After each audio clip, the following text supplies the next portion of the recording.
The condition of a present person is to feel that there is no sense of meaning in life, or at least a fundamental sense. Clearly, everyone experiences more general types of meaning, but there's a kind of feeling that behind the veil, or ultimately, there is no basic meaning. Whereas, say, a Christian might experience God as the basic meaning, so that there is a sort of bottom to the world. Whereas we, in the modern world, don't feel that. But the thing is, there isn't actually... It can't be the case that there is no meaning, because we aren't these pure points of consciousness. We would have to be sort of... We would have to be pure rational to experience a feeling of no meaning. But the fact is that we are animals. We have passions and emotions. And so when we feel no meaning, that doesn't mean what it seems to mean at first. Because the passions don't go on desiring their objects. Sorry, the passions do go on desiring their objects. The fact that the mind is unable to justify life doesn't mean that the passions and the emotions don't continue to live. So what happens when we feel a meaning crisis is that there is no symbol in the mind that can justify things, but the body goes on. So then, since really the body is primary and the mind is secondary, first of all we were animals, and then we only later developed consciousness and minds. I think it's actually the case that meaning is the default. So when we lose our sense of meaning, it's not that we've actually... it's an illusory statement, because we can't help but experience meaning. Our instincts give the world meaning. What we've lost is coherent meaning. So for 2,000 years, since Socrates, Western culture has oriented around this faith that if things can be brought to light, if we can understand what we mean by things clearly and be totally conscious, then everything can be improved. Life can be justified. But now, with the advent of science, it seems as though the opposite is happening. Or at least that faith has been destroyed. It doesn't seem as though we're going to uncover more about the world that will make us happier, or that will justify our lives. In fact, so much of the things that justify life have been destroyed by philosophy and science. We can't believe them. I mean, it's undeniable that religion, the Christian religion in the West at least, and other religions in other places, have been very powerful forces of life affirmation. But this other force of life affirmation, the rationalistic drive, has now defeated all the others. So that old faith has been destroyed. So then we have no place for certainty in our lives, because before we had the irrational certainty in religion, which was destroyed by scientific philosophical thinking, and now that scientific philosophical thinking has undermined itself. So there's no place for certainty. But philosophy seems to be necessarily an attempt to create certainty. So then the question becomes, well, what is the role of philosophy nowadays? What can it actually do? Well, the first part of the answer to that question is an acknowledgement that we are naturally philosophizing creatures. We can't just pretend as though we don't have this tendency to think. And our political movements are also often the result of thoughts. I mean, if you think back to the French Revolution, this is because of philosophy. This is because of an attitude and change in philosophical ideals that movement was capable of happening, and it totally changed the world.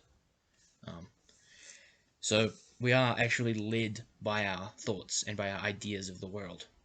So we're in this condition where we are led by this thing which has undermined itself, which is reason.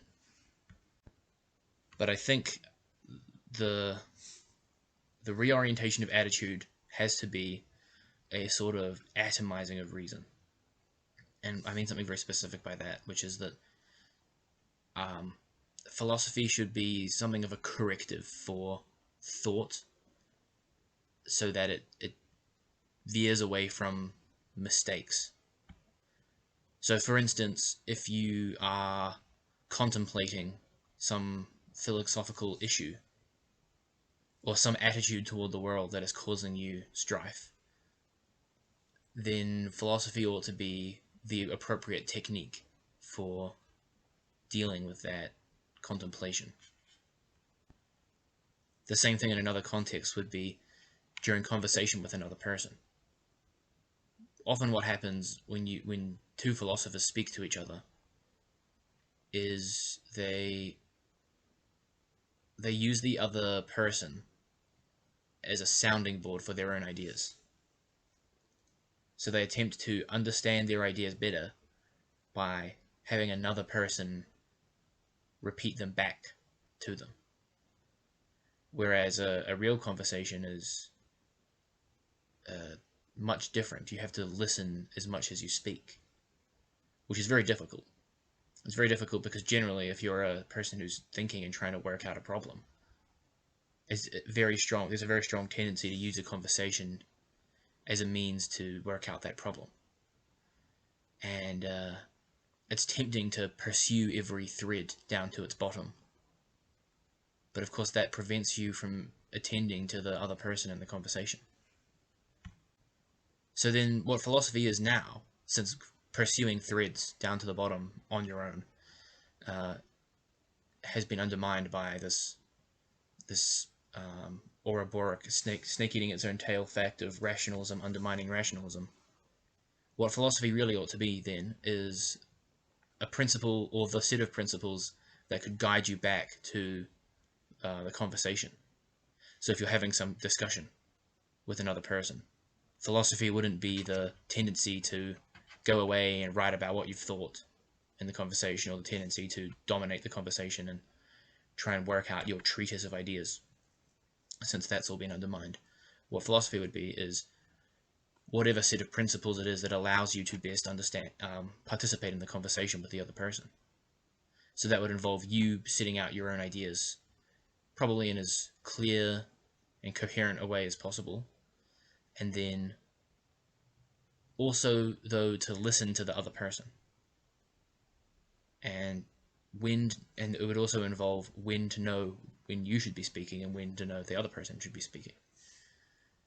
Now this might sound something like logical positivism, where their whole goal was to make philosophy possible and productive by creating sharp definitions of things, so that it became very atomistic, but everything was rigid. So the idea would then be that it would be very difficult to do individual things. It'd be difficult to solve individual problems, but the problems would be robust, and so that you could then make incredible, profound, and complex conclusions.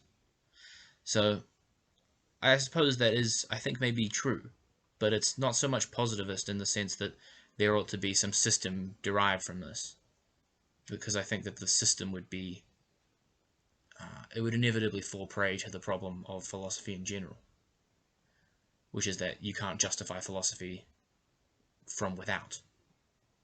Philosophy doesn't justify itself, and nothing else can justify philosophy, and so it's kind of bottom. There's no bottom to it.